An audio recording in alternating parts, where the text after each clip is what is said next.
Hello friends, welcome back to our channel. இன்றைக்கி நம்ம இந்த வீடியோவில் என்ன பார்க்க போகிறோம் அப்படின்னா, ரோஸ் செடியை எப்படி பராமரிக்கிறது. நம்ம வந்து பூ பூத்ததுக்கப்புறம் அந்த பூவை வந்து நம்ம கட் பண்ணி எடுக்கணும். ஸோ எப்படி கட் பண்ணணும், என்ன ஏதுங்கிற டீட்டெயில்ஸ்லாம் பார்த்தீங்க அப்படின்னா இந்த வீடியோவில் இருக்குது. வாங்க ஃப்ரெண்ட்ஸ், வீடியோக்குள்ளே போகலாம்.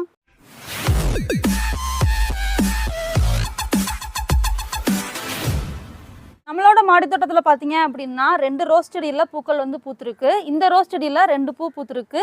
இந்த ரோஸ் செடியில் பார்த்தீங்க அப்படின்னா 3 பூக்கள் வந்து பூத்துருக்கு. பூ பூத்த உடனே ஒரு 3 நாள் வரைக்கும் வந்து நம்ம பறிக்காமல் இருக்கலாம். அதுக்கு மேலே நம்ம பறிக்காமல் இருக்கக்கூடாது. புதிய தளிர்கள் வந்தால் தான் நமக்கு வந்துட்டு புதிய கிளைகள் வந்து பூக்கள் வந்து நிறையா பூக்கும். இந்த இதெல்லாம் பார்த்தீங்களா, இங்கெல்லாம் புதிய கிளை வரையில தான் மொட்டுகளோட வர ஆரம்பிக்குது. ஸோ இங்கேயும் வந்து புதிய தளிர்கள் வருது. அந்த மாதிரி இந்த ரோஸ் செடிகள்லேயே நமக்கு புதிய தளிர்கள் வரணும் அப்படின்னா நம்ம வந்து பூ பூத்தவொடனே பூவை வந்து பறிக்காமல் இல்லாமல் கட் பண்ணிடணும். ரோஜா பூக்கள் பார்த்தீங்க அப்படின்னா நம்ம பறிக்கும் போது எப்பயுமே 3 இலை தள்ளி தான் வந்து கட் பண்ணணும். அப்போ தான் வந்து இன்னொரு புதிய கிளைகள் வந்து வர ஆரம்பிக்கும். ஸோ இது வந்து இந்த இதில் பார்த்தீங்கன்னா ஒரு கிளையில் ஒரு குட்டி காம்பில் தான் நமக்கு வந்து பூ வந்திருக்கு. ஸோ இந்த இடத்துல நான் என்ன பண்ண போகிறேன் அப்படின்னா கட் பண்ணி விட போகிறேன். அப்போ தான் இங்கேருந்து வர்ற தண்டுகளில் புதிய கிளைகள் வந்து வர ஆரம்பிக்கும்.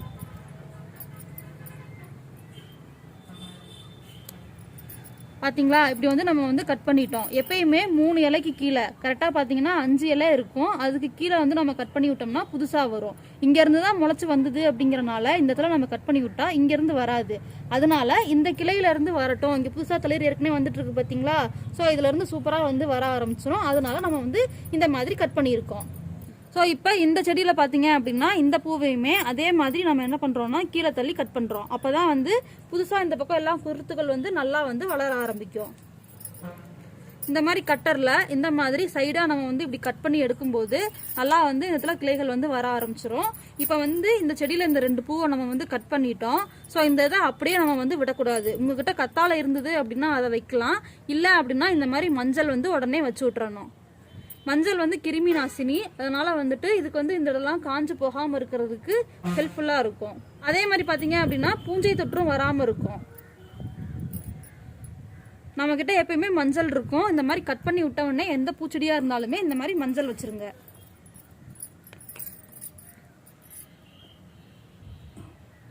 நெக்ஸ்ட் பார்த்தீங்கன்னா இந்த பூச்செடியில் வந்து நம்ம பூக்களை வந்து பறிக்க போகிறோம்.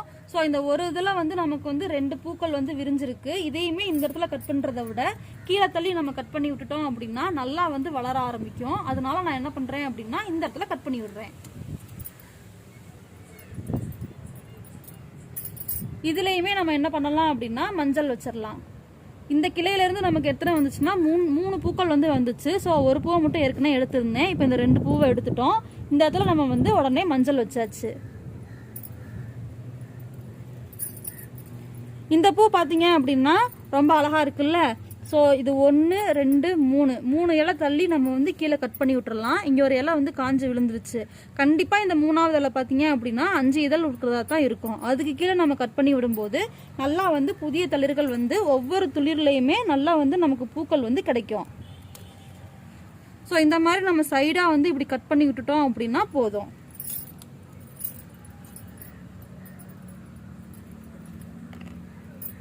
பூஞ்சை தாக்குதல் இல்லாமல் இருக்கிறதுக்காக நம்ம என்ன பண்ணுறோம் அப்படின்னா இந்த மாதிரி மஞ்சள் வச்சு விட்டுறோம். ஸோ இந்த மாதிரி கட் பண்ணி விட்டோம் அப்படின்னா கண்டிப்பாக என்ன ஆகும் அப்படின்னா இந்த மாதிரி புதிய தளிர்கள் வந்து மொட்டுகளோட நமக்கு வந்து பூக்கள் பூக்க ஆரம்பிக்கும். ஸோ இந்த செடியில் பூ பூத்ததுக்கு அப்புறம் தான் நான் என்ன பண்ணேன் அப்படின்னா கட் பண்ணி விட்டேன். அதே மாதிரி நமக்கு வந்து எல்லா இடத்துலையுமே புதிய தளிர்கள் சிவப்பாக வருது. செந்தளிர்கள் வந்து கண்டிப்பாக என்ன ஆகும் அப்படின்னா அதில் வந்து மொட்டுகள் வந்து வர ஆரம்பிக்கும்.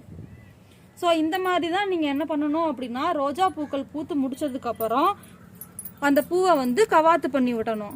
இந்த மாதிரி கட் பண்ணி விடணும். இது வந்து இப்படி நம்ம கவாத்து பண்ணுறனால என்ன ஆகும் அப்படின்னா புதிய தளிர்கள் வந்து நிறைய மொட்டுகளோட பூக்கள் வந்து நல்லா பூக்க ஆரம்பிக்கும். கண்டிப்பாக முக்கியமான விஷயம் இந்த மாதிரி மஞ்சள் வைக்கிறது. இது வந்து பூஞ்சை தாக்குதலை வந்து கட்டுப்படுத்தும். அதே மாதிரி காஞ்சு போகாமல் இருக்கிறதுக்கும் ஹெல்ப்ஃபுல்லாக இருக்கும். அவ்வளோதான் ஃப்ரெண்ட்ஸ், இந்த வீடியோ இதோட முடியுது. இந்த வீடியோ உங்களுக்கு பிடிச்சிருந்தது அப்படின்னா இந்த வீடியோக்கு ஒரு லைக் பண்ணிடுங்க. நம்ம சேனலுக்கு நீங்கள் இப்போ தான் புதுசாக வர்றீங்க அப்படின்னா மறக்காமல் நம்ம சேனலை சப்ஸ்கிரைப் பண்ணிக்கோங்க. வேற ஒரு சூப்பரான வீடியோவில் பார்க்குறேன். தேங்க்யூ ஃபார் வாட்சிங்.